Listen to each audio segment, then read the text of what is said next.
Imaginons qu'on a un champ qui nous demande de choisir une valeur et on souhaite autoriser uniquement les valeurs d'une certaine liste dans ce choix. Comment on va faire? On va, dans une nouvelle feuille, créer une liste des différents choix possibles. Donc on va créer une liste avec une liste de fruits avec un en-tête et différentes valeurs possibles.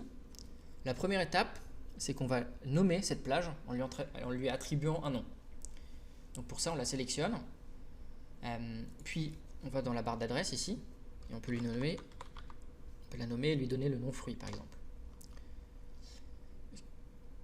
La seconde étape, on va retourner là où on souhaite installer un menu déroulant.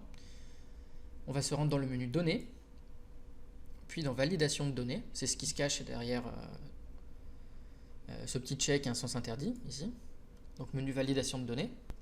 Et à l'intérieur de ce menu, on va choisir dans les options autoriser uniquement une liste. Et la liste source qu'on va utiliser, c'est la liste qu'on a nommée tout à l'heure, donc la liste fruits.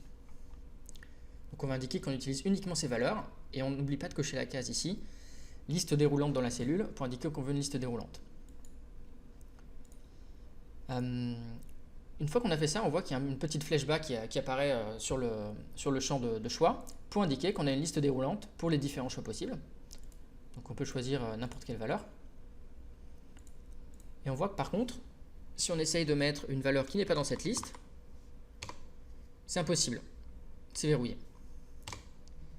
Donc, on a pu installer une liste déroulante sur ce champ. On pourrait aussi imaginer d'avoir plusieurs listes déroulantes qui dépendent les unes des autres pour avoir un menu et un sous-menu et une infinité même de sous-menus. C'est ce que je vais t'expliquer dans la partie 2 de ce tutoriel. Il devrait y avoir un lien qui va s'afficher sur la vidéo et tu pourras directement afficher la partie 2 de ce tutoriel. Je te dis à très bientôt dans la deuxième partie.